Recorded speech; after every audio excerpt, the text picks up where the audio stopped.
Question number 4. What are my strengths and my weaknesses? So, I've always been told, my mother raised me growing up, that if you're early, you're on time. If you're on time, you're late. And if you're late, that's unacceptable. And that's something, as you know, in my careers now, that I have actually taken that to heart. I always show up early. I always stay after the time, even if I'm not, I get the job done on a call. If we get a call, a minute before I clock off, I take the call. I take the time to do what the customer needs. I'm not rushing the call.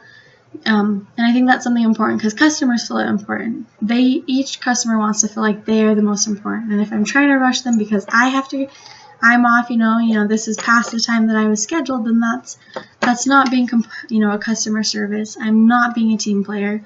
I'm leaving someone else to deal with the problem, and that's just not how I was raised. So I think that's, one of my greatest strengths is that I do take the time, to put it in towards the company, and I'm dedicated to the company. One of my weaknesses is that I do like things organized. I like things to be neat. I like things to have a set way on my desk, my computer screen, everything's in its place.